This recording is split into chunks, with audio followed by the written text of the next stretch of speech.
Glory be to Jesus Christ. I believe you have been blessed through this teaching series on activating financial favor. This is a month of financial favor. In the part 1, we talked about the God dimension. In the part 2, we talked about the work dimension. In the part 3, we talked about the prayer dimension. In the part 4, we talked about the others dimension. In the part 5, we talked about the faith dimension. In this part 6, we shall be talking about the sensitivity dimension. The sensitivity dimension. I would like us to pray. Our Father, we thank you for your word. The entrance of your word bringeth forth light. When your light appears, darkness disappears. Again, via your word, may we receive wisdom. May we receive the right words that will produce evidential results in our life. In Jesus' precious name we pray. Amen and amen. The topic before us is the sensitivity dimension. I would like us to read Genesis chapter 4 and verse 6. So the Lord said to Cain, "Why are you angry, and why has your countenance fallen?" Why are you angry, and why has your countenance fallen?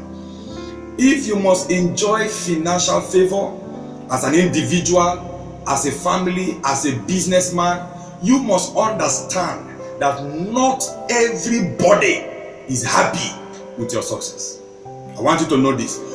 Not everybody is happy with your success, with your progress, and with your advancement. Men are not being targeted and fought because of where they are. The devil is not fighting you. The enemies are not fighting you for where you are. They are fighting you for where you are going, because you have a glorious future ahead of you. Therefore, you must be sensitive. We should not live our lives to chance. One of the things that killed Abel was because he was not sensitive to the fallen countenance of the face of his brother. God himself from heaven looked at Cain and said, "Why are you angry? Why has your countenance fallen? If you did well, will you not be appreciated? Will you not be recognized?" But Abel, his brother, paid no attention to his fallen countenance. My message is this: be sensitive enough to the fallen countenances of men. There are 2 points I want to stress. Point number 1, be sensitive to the fallen countenance of wicked men. Be sensitive. While you are doing business, be sensitive. There are people that are doing business with others, but they are planning their downfall.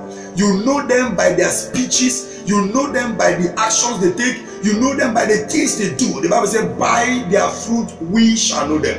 So be sensitive. While working with people, don't assume that everybody is happy. Don't assume that everybody wants your progress. Don't assume that all the actions they are taking is for your favor. Some actions are to pull others down. Be sensitive to the fallen countenances of men. When they take action that you don't like, retreat. Ask yourself, why is this action taken? I'm not saying suspect every move, but be sensitive. Listen to the voice of the Spirit. Under that, I want you to note that there are people that take wicked steps. Be sensitive. Be sensitive when you walk with people that are not really friends. They pretend to be friends. We call them frenemy. Friends that are enemies. Frenemies. Be sensitive to the moves these people make, because these moves may pull you down. Also be sensitive to the moves of God. Be sensitive to know when God is telling you stop, when God is telling you invest, when God is telling you do this, when God is telling you do that. Be sensitive to those moves. Be sensitive. And then the second point I would like us to note is that we should adopt the wisdom of soft answers. Adopt the wisdom of soft answers. Many people have created problems for themselves by addressing people harshly, by addressing people rudely. If you're in business, if you're in ministry, if you're pursuing one thing or the other that is meaningful to you, you must be very careful how you address people. Be very, very careful. The Bible tells us in Proverbs chapter 15 and verse 1 that soft answer will drive away wrath.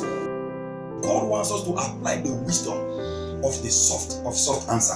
As you deal with people, as you interact with people, treat them well, value them, and answer them mildly and softly. You will come across this week with people that will do good business with you, people that will introduce you to good contracts. Treat them well.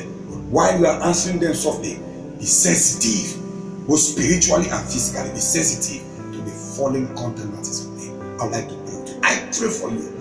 As many that are listening to me, hearing the sound of my voice, may the Lord preserve you. May the Lord sharpen your spiritual sensitivity. May the Lord sharpen your spiritual perception and sensitivity. I pray from today, you will not be a victim of the arrows of men. You will not be a victim of satanic archers and wicked plans of the enemy. The Lord grants you wisdom for soft answer, and the Lord grants you sensitivity to the fallen countenances of men. In Jesus' name.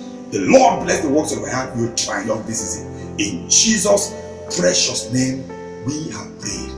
Amen and amen. Be sensitive to the fallen countenances of men. God bless you till we meet again.